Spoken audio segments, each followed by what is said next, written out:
dalam, pokoknya nggak ada aneh-aneh. Tahu-tahu mulutku rasanya darah.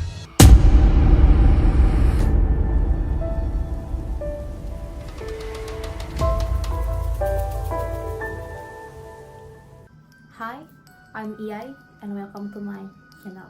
Pertama-tama aku mau ngucapin terima kasih banyak buat kalian semua yang udah klik video ini. Jangan lupa tekan tombol subscribe, like, dan share.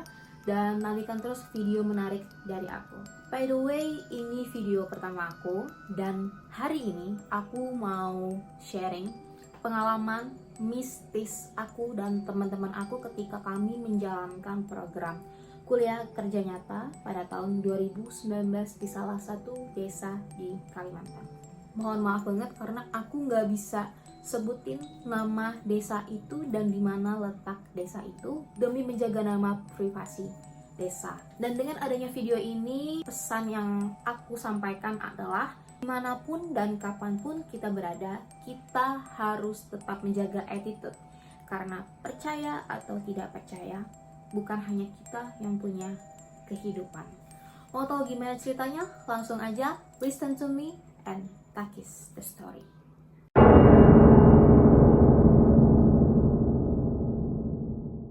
Mungkin sebagian dari kalian ada yang ngeh nih kalau misalnya aku sebut Kalimantan. Kalimantan terkenal dengan mitosnya dan kemistisannya.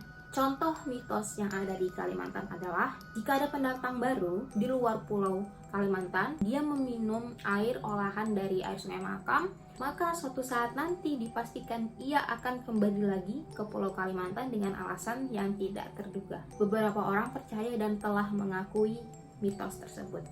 Pada tahun 2019 lalu, kami berkumpul dan saling berkenalan karena pada waktu itu sistem KKN-nya itu adalah reguler dan kelompoknya itu disusun secara random. Akhirnya kami bertemu, ada aku, kemudian ada Maja sebagai ketua KKN, kemudian ada Rean, ada Hani, dan ada Ziva. Dan keempat teman aku ini aku samarin namanya ya guys.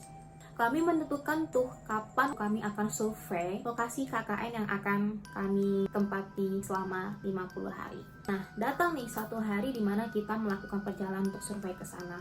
Kami naik motor rame-rame dan akhirnya kami sampai di tujuan.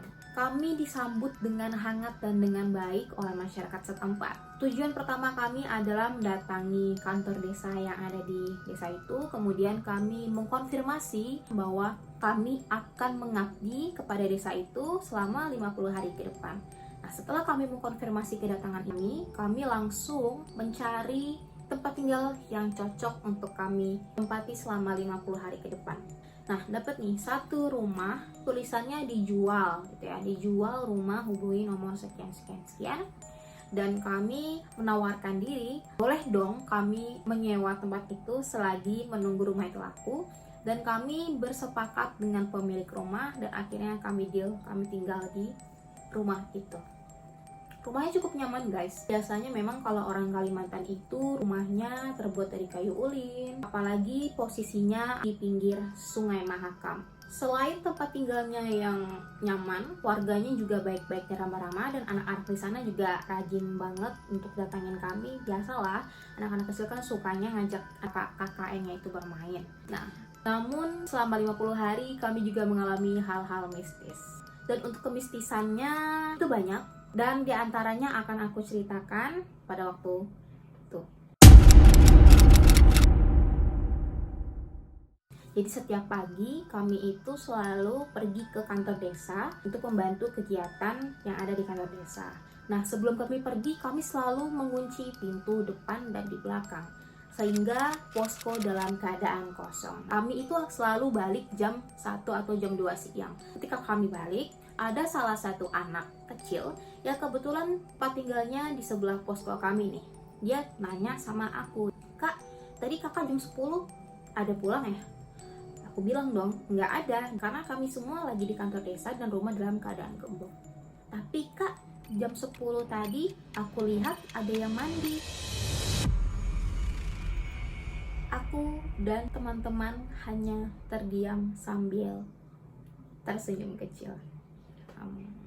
Itu kami masih anggap biasa, mungkin anak kecil yang berimajinasi atau bagaimana. Kami tidak terlalu memikirkan hal itu. Dalam minggu pertama, biasanya kami membagi tugas ya. Dari 5 orang ini, yang cowok bersih-bersih, terus yang cewek lagi masak. Aku nemuin uang 2000 dalam keadaan lusuh dan lecet dan tergeletak di lantai. Karena aku ngerasa bahwa itu bukan uang aku tanya kepada teman-temanku.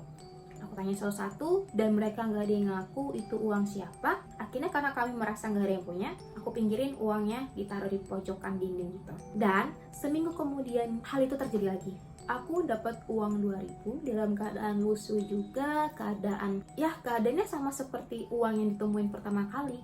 Dan titik jatuhnya tepat di tempat uangnya jatuh pada minggu lalu. Dan sekali lagi aku tanya, apakah ada yang merasa memiliki uang 2000 ini? Dan mereka tidak ada yang mengaku. Akhirnya aku taruh lagi uangnya di sebelah uang yang kemarin aku taruh itu.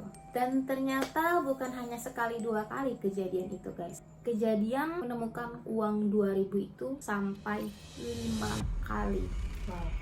Karena kami bingung, akhirnya kami menanyakan nih hal itu sama orang yang memiliki kemampuan indera keenam. Ia mengatakan bahwa pemilik rumah itu sangat senang dengan kehadiran kami berlima. Makanya kenapa uang 2000 yang lusuh dan lecek itu sebanyak 5 kali. Dan masing-masing ini sebenarnya adalah milik kami. Dan katanya kalau di dunia kita memang itu kelihatannya hanya uang 2000 yang lusuh, lecet, tetapi jika itu di dunia mereka, itu adalah emas batangan. Kami diberi pilihan guys, kami bawa uangnya boleh, mau kami tinggal uangnya juga boleh. Kami berlima sepakat untuk sama sekali tidak membawa uang itu, karena kami parno guys. Nah, selain kejadian itu, ada juga nih kejadian yang ngebuat kami nggak habis pikir. Biasanya anak-anak kakak itu bawa perkakas sendiri ya, kayak misalnya piring, sendok, gelas. Pada suatu hari kami kehilangan sendok guys. Kami nggak tahu sendok kami kemanaan gitu. Aku ini lagi ngomel nih, kok bisa sendok tuh bisa hilangan kayak gitu? Setelah ngomel, akhirnya redam.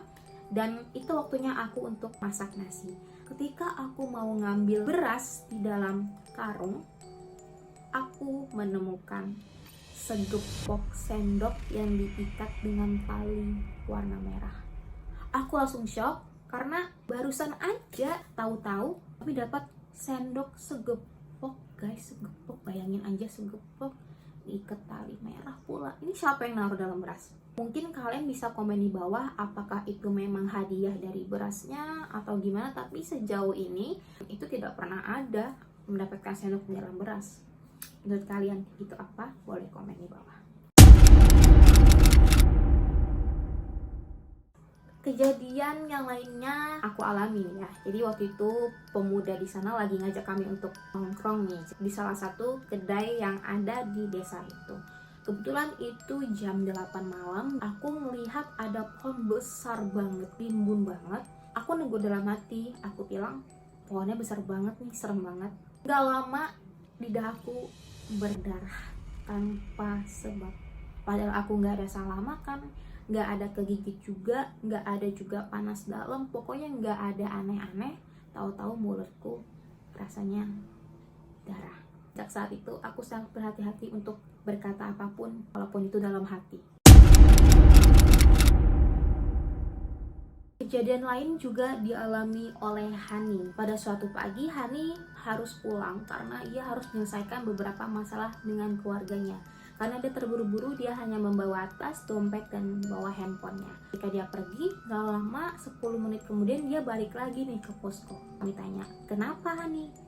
Kalian lihat HP aku nggak? Dia bilang, loh bukannya kamu tadi bawa ya? Aku bawa, tapi habis itu aku lupa. Kami semua juga panik ya, takutnya entah keselip atau di jalan itu di mana. Kami semua berpencar mencari HP-nya, bahkan ada yang balik lagi melihat jalan raya. Aku coba untuk miss call, nyambung, ada bunyinya.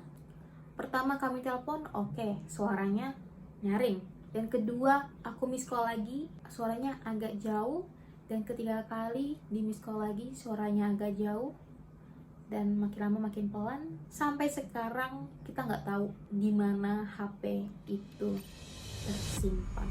Menurut kalian gimana? Apakah memang Hani yang lupa ataukah memang ada yang menyembunyikan? Kalian bisa komen di bawah.